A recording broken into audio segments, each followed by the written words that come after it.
everyone, welcome back to Steins Gate. In the last episode, we did a lot of talking and a lot of tongue twisting. And everyone went home except for Mayuri. Kurisu and Daru go home, leaving me with Mayuri. I thought she was hard at work on her costume, but when I look, I find her staring at the wall. Her hands stopped moving. Mayuri, you're not going home? She usually doesn't stay this late. Her parents might be worried. I was thinking about what Okarin and Christian were talking about earlier.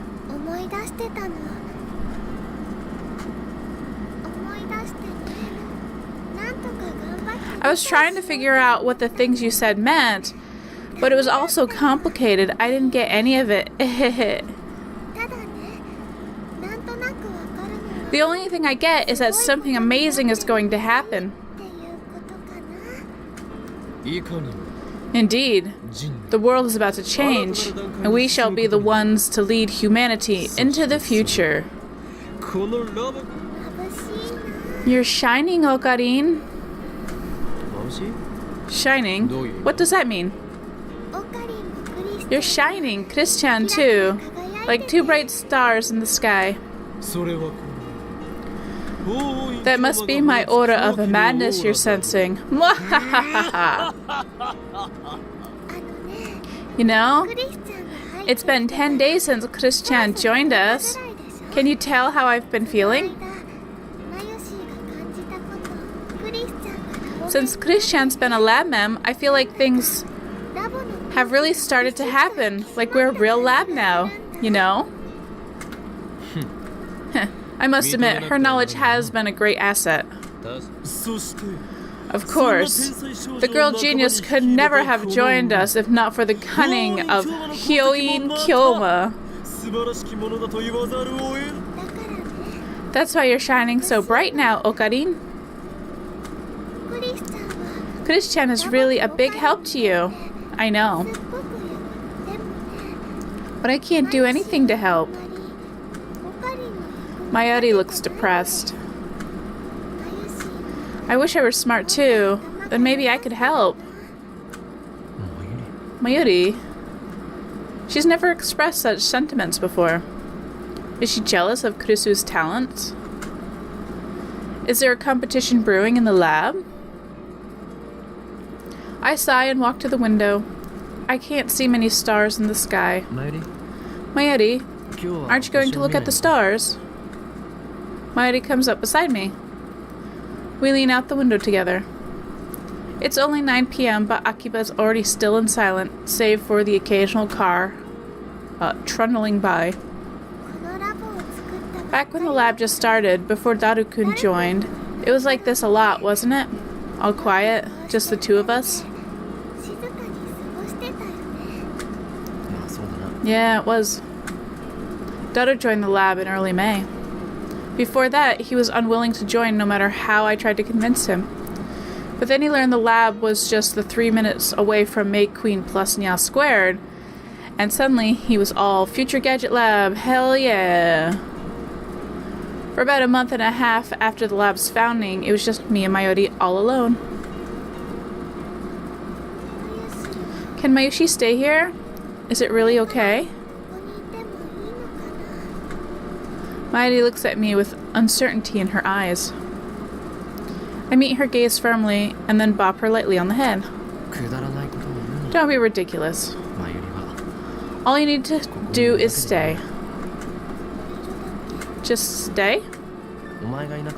Without you, the lab would be a much less friendly place. You see how Kurisu and I argue? We can be pretty stubborn, and sometimes we don't know when to stop. But when it starts to get out of hand, Mayuri, you're always there with some ditzy irrelevant comment to break the tension. Are you praising me?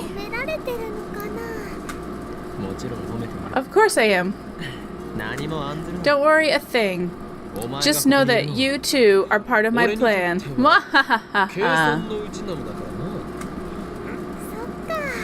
Okay, thanks, Okarin. Mayuri smiles in relief, and then her stomach rumbles. I'm starving. I'll warm up some canned udon. You want some too? Yeah, heat it up. Coming right up. Soon we are chowing down on piping hot oden.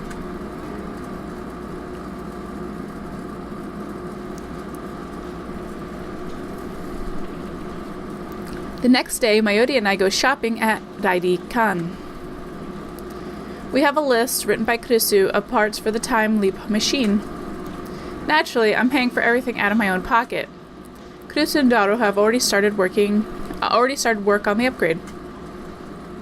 Apparently, the conversion of memories into digital data requires software development at Kurusu's lab in America.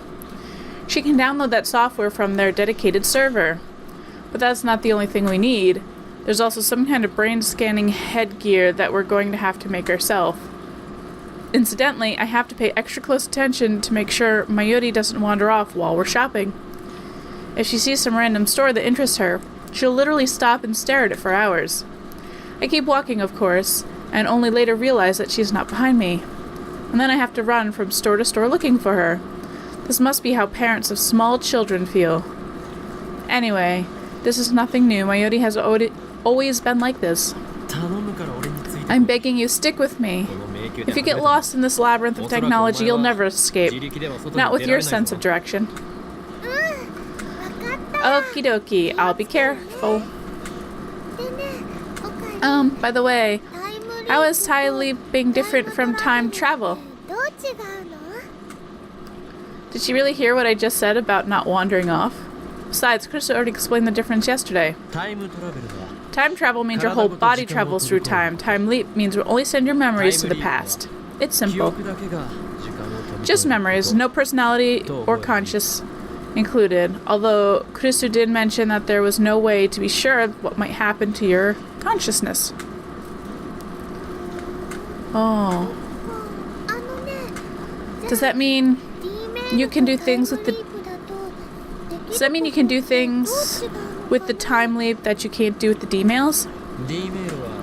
D-mail can only send instructions to the past. The past may change or may not. The results are unpredictable. Depends on the recipient. And when the past does change, the world line is reconfigured. Everyone loses their old memories. I'm the exception, thanks to reading Steiner.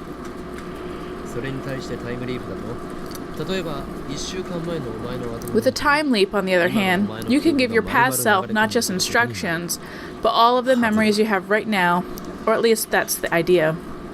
We won't know for sure if it works until the machine is built. So we could send the costume I'm making back to last week? I would love to have another week to prepare for Kamima. That might be possible with time travel, but not with time leaping. Say you had a test last week. Now you know the answers. You could send that knowledge to yourself and ace the test, but you couldn't go back and hand yourself a cheat sheet. So Mayushi's mind goes into Mayushi 1 week ago? Exactly. While this conversation has been going on, I've been steadily purchasing items from Kurusu's shopping list. You can't bring stuff, but you can bring your memories. I get it. But what about Mayushi 1 week ago? Where do her memories go? I assume they get overwritten. We haven't tested it though, so there's no way to be sure. She disappears? Your memories right now include your memories from back then. So even if she does disappear, you don't lose anything. I guess you could say you're just adding your memories from 1 week in the future. Then if Mayushi's memories leap from Mayushi 1 week ago, what happens to Mayushi now? Mayuri's asking some pretty philosophical questions today. But I guess anyone would ask the same. Mayushi's memories jump to the past, but my body's still here, right? What happens when my memories go bye-bye? You become an empty shell. No, that can't be right. That wouldn't make sense.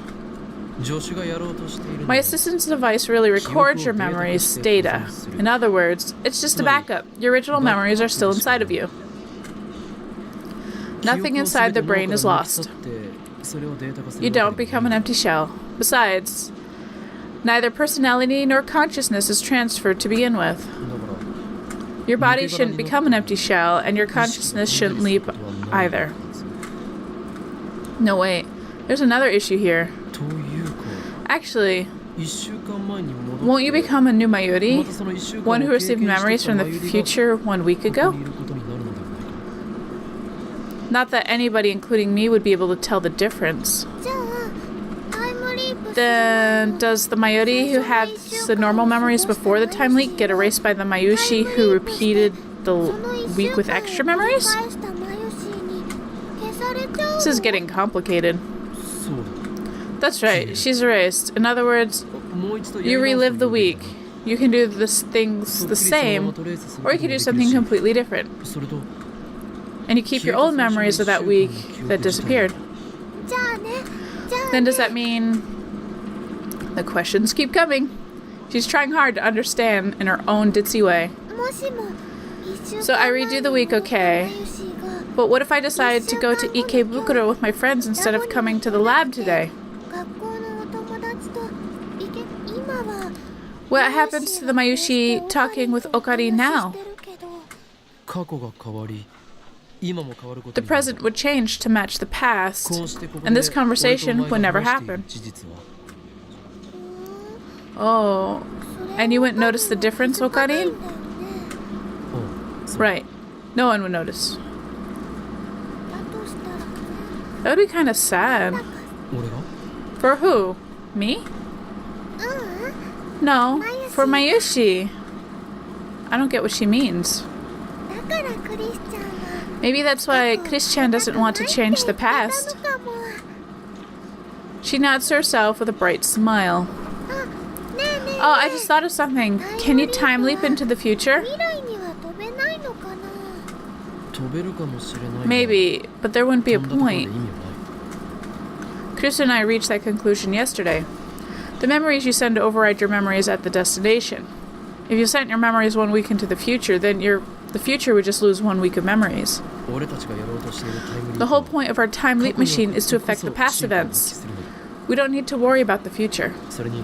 Besides, you're less likely to reach the future than you are the past. And that's because the future is inherently unpredictable. For example, do you think you'll have the same phone number for all eternity? How should I know? Exactly my point. And remember, pages became obsolete with the advent of cell phones. Similarly, our phones may be replaced by some other device in the future. In order for the time leak to succeed, the target, you, must have a phone whose number you know. As long as that condition is met, there should never be a problem with setting the destination. The real problem is what's inside the phone wave, named subject to change, is acting as the lifter. Until we figure that out, we can't reproduce the discharge phenomenon at will. The phone wave, named subject to change, will remain incomplete. On the other hand, if we can figure it out, we'll have an endless source of electrons that, unlike Saturn, need no tuning. I'm exhilarated. The phone wave, named subject to change, is evolving by the day. Our invention of the time leap machine will put us light years ahead of Saturn. Time travel will finally become a reality. I can't wait to try it out. My soul yearns for the taste of chaos. I barely managed to keep from bursting out in mad laughter.